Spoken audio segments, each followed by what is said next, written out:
সুপ্রিয় দর্শক, আসসালামু আলাইকুম। সবাইকে স্বাগত জানাচ্ছি আজকে গুরুত্বপূর্ণ সংবাদে। প্রথমে জানিয়ে দিচ্ছি সংবাদ শিরোনাম, পরে বিস্তারিত। যশোরে শিক্ষার্থীদের সঙ্গে স্থানীয়দের সংঘর্ষে থমথমে পরিস্থিতি, দোকানি গ্রেফতার। এদিকে ৭৪ নেতাকর্মীর বহিষ্কারাদেশ প্রত্যাহার করল বিএনপি। এরপর থাকছে জামায়াতের সহযোগিতা ছাড়া আওয়ামী লীগ ১০০ বছরেও ক্ষমতায় আসতে পারত না বলু। সর্বশেষ এনসিপি সহ ৪ দলের সমন্বয়ে নতুন জোটের ঘোষণা বৃহস্পতিবার।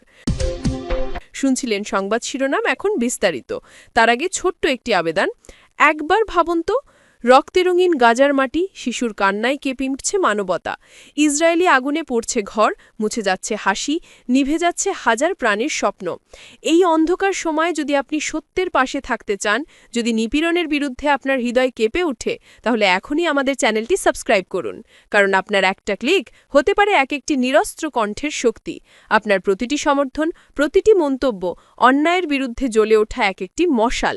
যদি সেই কান্না, সেই ধ্বংস, সেই শিশুর আর্তনাদ আপনার মন ছুঁয়ে যায়, তাহলে কমেন্টে লিখুন গাজায় শান্তি চাই। চলুন বেশি কথা না বাড়িয়ে বিস্তারিত জেনে নিই। যশোরে শিক্ষার্থী স্থানীয় সংঘর্ষে ভয়াবহ উত্তেজনা, ৩ ঘণ্টার রণক্ষেত্র, দোকানি গ্রেফতার, এখনও থমথমে পরিস্থিতি। যশোর বিজ্ঞান ও প্রযুক্তি বিশ্ববিদ্যালয় ও আশেপাশের আম্বরতলা বাজার যেন রাতারাতি যুদ্ধক্ষেত্রে পরিণত হয়েছিল। এক নারী শিক্ষার্থীকে উত্ত্যক্ত করার অভিযোগে শুরু হওয়া উত্তেজনা এখন পুরো এলাকায় ছড়িয়ে পড়েছে। বুধবার সকাল পর্যন্ত ক্যাম্পাস ও বাজার জুড়ে দেখা গেছে উদ্বেগ, আতঙ্ক আর অস্বাভাবিক নীরবতা। ক্লাস পরীক্ষা বন্ধ, শিক্ষার্থীরা দলে দলে রুমে অবস্থান করছে। এ যেন শিক্ষাগণে অঘোষিত কারফিউ। অভিযোগের কেন্দ্রবিন্দু বাজারের মোবাইল মেরামতকারী দোকানি মুনায়েম হোসেন, যিনি সোমবার বিকেলে মোবাইল ঠিক করতে আসা এক ছাত্রীকে হাত ধরা ও অশালীন কথাবার্তা বলার অভিযোগে অভিযুক্ত হন। শিক্ষার্থী তা সহপাঠীদের জানালে মঙ্গলবার সন্ধ্যায় শিক্ষার্থীরা দোকানি মুনায়েমকে জিজ্ঞাসাবাদে গেলে কথা কাটাকাটি জেরে পরিস্থিতি উত্তপ্ত হয়ে ওঠে। মুহূর্তেই দুই পক্ষের মারামারি শুরু হয়, আর সেখান থেকেই গড়ায় ভয়াবহ সংঘর্ষে। রাত ৭টা থেকে ১০টা টানা ৩ ঘণ্টা আম্বরতলা বাজার সংলগ্ন যশোর চৌগাছা সড়ক জুড়ে চলে ধাওয়া পাল্টা ধাওয়া, ইট পাটকেল নিক্ষেপ, এমনকি মোটরসাইকেলেও আগুন ধরিয়ে দেওয়া হয়। ব্যবসায়ীরা লাউডস্পিকারে ঘোষণা দিয়ে স্থানীয় লোকজনকে নামিয়ে আনেন শিক্ষার্থীদের বিরুদ্ধে। পুরো এলাকা তখন কেঁপে ওঠে চিৎকার, ধোঁয়া আর আতঙ্কে। অন্তত ৩০ জন শিক্ষার্থী আহত। আহতদের মধ্যে বিশ্ববিদ্যালয়ের ২ সাংবাদিকও রয়েছেন। পুড়ে গেছে এক সাংবাদিকের মোটরসাইকেল। বিশ্ববিদ্যালয়ের প্রক্টোরিয়াল বডি সংঘর্ষ ঠেকাতে চেষ্টা করেও ব্যর্থ হয়। শিক্ষার্থীরা ক্ষুব্ধ হয়ে উপাচার্য ও কোষাধ্যক্ষকে রাত 11:30 পর্যন্ত অবরুদ্ধ রাখেন। আইন শৃঙ্খলা বাহিনীর দেরিতে উপস্থিতি আরও ক্ষোভ বাড়িয়ে দেয়। পরে বিশ্ববিদ্যালয় প্রশাসনের হস্তক্ষেপ, সেনাবাহিনী ও পুলিশের আগমন, সব মিলিয়ে গভীর রাতে পরিস্থিতি নিয়ন্ত্রণে আসে।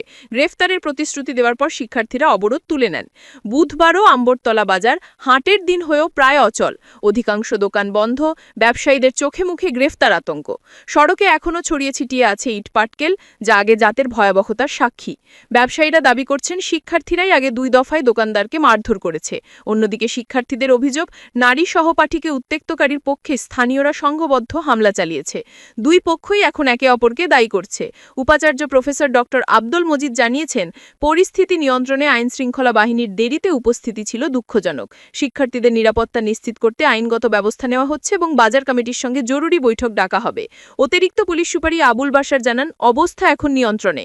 অভিযুক্ত দোকানি মুনায়েমকে গ্রেফতার করা হয়েছে, নিরপরাধ কাউকে হয়রানি করা হবে না। একটি অশালীন আচরণ থেকে শুরু হওয়া ঘটনা এখন যশোরে বিস্তৃত অস্থিরতা তৈরি করেছে। শিক্ষার্থীরা আতঙ্কে, ব্যবসায়ীরা গ্রেফতার ভয়ে। দুই পক্ষই এখন অপেক্ষায় কবে সমাধান হবে এই উত্তপ্ত পরিস্থিতি। এদিকে বড় সিদ্ধান্তে চমকে দিল বিএনপি। ৭৪ নেতাকর্মীর বহিষ্কারাদেশ প্রত্যাহার। বিএনপির রাজনীতিতে যেন হঠাৎ করেই নেমে এল বড় ধরনের উত্থান পতনের সুর। দীর্ঘদিন ধরে বহিষ্কৃত থাকা ৭৪ নেতাকর্মীর বহিষ্কারাদেশ একযোগে প্রত্যাহার করে দলটি চমকে দিয়েছে সবাইকে। বুধবার সিনিয়র যুগ্ম মহাসচিব রুহুল কবির রিজভীর স্বাক্ষরিত একটি বিজ্ঞপ্তিতে জানানো হয়, বহিষ্কৃত নেতাদের আবেদন ও দলের গভীর পর্যালোচনার পর তাদের পুনর্বহাল করার সিদ্ধান্ত নেওয়া হয়েছে। এই তালিকাটি শুধু বড়ই নয়, রাজনৈতিকভাবে অত্যন্ত তাৎপর্যপূর্ণ। গাজীপুর, ঢাকা, বগুড়া, খুলনা, সিলেট, নাটোর, ব্রাহ্মণবাড়িয়া, কক্সবাজার, সাতক্ষীরা, মানিকগঞ্জসহ বহু জেলায় দলের পরিচিত সাবেক নেতাকর্মীরা ফিরেছেন মূলধারায়। কেউ ছিলেন জেলা কমিটির শীর্ষ পদে, কেউ আবার ছাত্রদল যুবদলের আলোচিত মুখ। যুগ্ম সম্পাদক থেকে শুরু করে উপজেলা আহ্বায়ক, দপ্তর সম্পাদক, বিভিন্ন স্তরের বহু গুরুত্বপূর্ণ ব্যক্তি এই সিদ্ধান্তের আওতায় ফিরে এসেছেন দলে। রাজনৈতিক বিশ্লেষকদের মতে আসন্ন জাতীয় নির্বাচনের আগে বিএনপির জন্য এটি হতে পারে সবচেয়ে কৌশলগত পদক্ষেপগুলোর একটি। দলটিতে গত কয়েক বছর ধরে শৃঙ্খলাভঙ্গ, গ্রুপিং, অভ্যন্তরীণ দ্বন্দ্ব, মনোনয়ন বিষয়ক অসন্তোষ সব মিলিয়ে অনেক নেতাই সক্রিয় রাজনীতি থেকে দূরে সরে গিয়েছিলেন, ফলে বিভিন্ন জেলায় সাংগঠনিক কাঠামো দুর্বল হয়ে পড়েছিল। বহিষ্কৃত ৭৪ নেতাকে ফিরিয়ে আনা মানে এসব এলাকায় আবারও রাজনৈতিক প্রাণশক্তি সঞ্চার করা, তৃণমূলকে চাঙা করা এবং আসন্ন নির্বাচনকে কেন্দ্র করে দলের ভিতকে শক্ত করা। এদিকে একই দিনে দেশের অন্য প্রান্তে ছবিটা ছিল সম্পূর্ণ ভিন্ন। যশোরে দুই পক্ষের সংঘর্ষে উত্তপ্ত হয়ে ওঠে রাজনৈতিক পরিবেশ। এলাকায় উত্তেজনা ছড়িয়ে পড়ে, সোশ্যাল মিডিয়ায় ভিডিও ছড়িয়ে পড়ে, স্থানীয়দের মাঝে আতঙ্কও দেখা দেয়। অনেকে বলছেন রাজনীতির মাঠে যে অস্থিরতা চলছে তারই একটি প্রতিচ্ছবি দেখা গেল যশোরে। ফলে একই দিনে রাজনৈতিক অঙ্গনে দুই বিপরীত সুর, একদিকে সংঘর্ষে উত্তপ্ত পরিস্থিতি, অন্যদিকে বিএনপির ভেতর বড় ধরনের পুনর্গঠনের সংকেত। বিশ্লেষকেরা মনে করছেন বিএনপির এই সিদ্ধান্ত শুধু অভ্যন্তরীণ ঐক্যই ফিরে আনবে না, বরং মাঠের রাজনীতিতেও নতুন উদ্যমও যোগ করবে। অনেকে এটিকে নির্বাচনমুখী বড় রাজনৈতিক প্রস্তুতি হিসেবেও দেখছেন। সব মিলিয়ে বলা যায় বাংলাদেশের রাজনীতি আবারও নাটকীয় মোড় নিচ্ছে।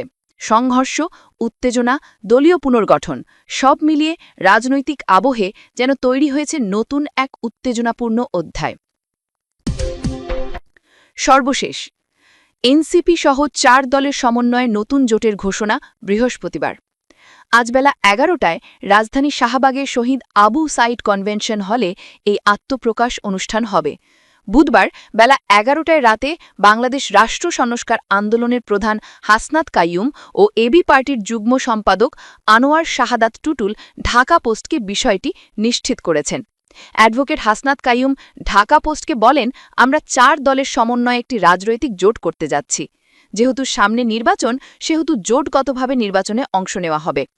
জানা গেছে রাষ্ট্র সংস্কার আন্দোলন ৬ দলীয় জোট গণতন্ত্র মঞ্চের শরিক দল ছিল, কিন্তু ২০২৪ সালের আগস্টের পর থেকে এই জোটের কার্যক্রমে কিছুটা নিষ্ক্রিয়তা দেখা দেয়, যার ফলে গণতন্ত্র মঞ্চের সঙ্গে দূরত্ব সৃষ্টি হয়। অন্যদিকে বিএনপির যুগপৎ আন্দোলনের সঙ্গী গণতন্ত্র মঞ্চের সঙ্গে নির্বাচনী আসন সমঝোতা এখনও হয়নি। তবে গণতন্ত্র মঞ্চের একটি সূত্রে জানা গেছে মঞ্চের ৬টি দলের মধ্যে রাষ্ট্র সংস্কার আন্দোলন ছাড়া বাকি ৫টি দলকে বিএনপির আসন ছাড় দেওয়ার বিষয়ে মৌখিক আলোচনা হয়, কিন্তু রাষ্ট্র সংস্কার আন্দোলনকে আসন ছাড় দেওয়ার বিষয়ে বিএনপির এখনও ইতিবাচক সাড়া দেয়নি। ফলে দলটির শীর্ষ নেতা মনক্ষুণ্ণ হয়ে জোট ছাড়েন। জোট ছাড়ার বিষয়ে জানতে চাইলে রাষ্ট্র সংস্কার আন্দোলনের সভাপতি অ্যাডভোকেট হাসনাত কাইয়ুম ঢাকা পোস্টকে বলেন, আমরা এখন আর গণতন্ত্র মঞ্চের সঙ্গে নেই, নতুন জোট করতে যাচ্ছি। সূত্রমতে ৪ দলের সমন্বয়ে আগামীকাল বৃহস্পতিবার সকাল ১১টায় শহীদ আবু সাইদ কনভেনশন হলে নতুন জোট আত্মপ্রকাশ করবে। সেই জোটের মোপরেখার ৩টি কাঠামো ঠিক করা হয়েছে। এই জোটের নাম গণতান্ত্রিক সংস্কার জোট হতে পারে। দল ৪টি হল জাতীয় নাগরিক party NCP, Amar Bangladesh party AB party, UP Bangladesh এবং বাংলাদেশ রাষ্ট্র সংস্কার আন্দোলন। সর্বশেষ পাওয়া তথ্য অনুযায়ী রাতে জাতীয় নাগরিক পার্টির অস্থায়ী কার্যালয়ে একটি বৈঠক চলছে। বৈঠকে আগামীকালের জোট গঠনের বিষয়ে আলাপ আলোচনা হচ্ছে। জোটের নাম, রূপরেখা ও এনসিপির অবস্থান নিয়ে আলোচনা চলছে।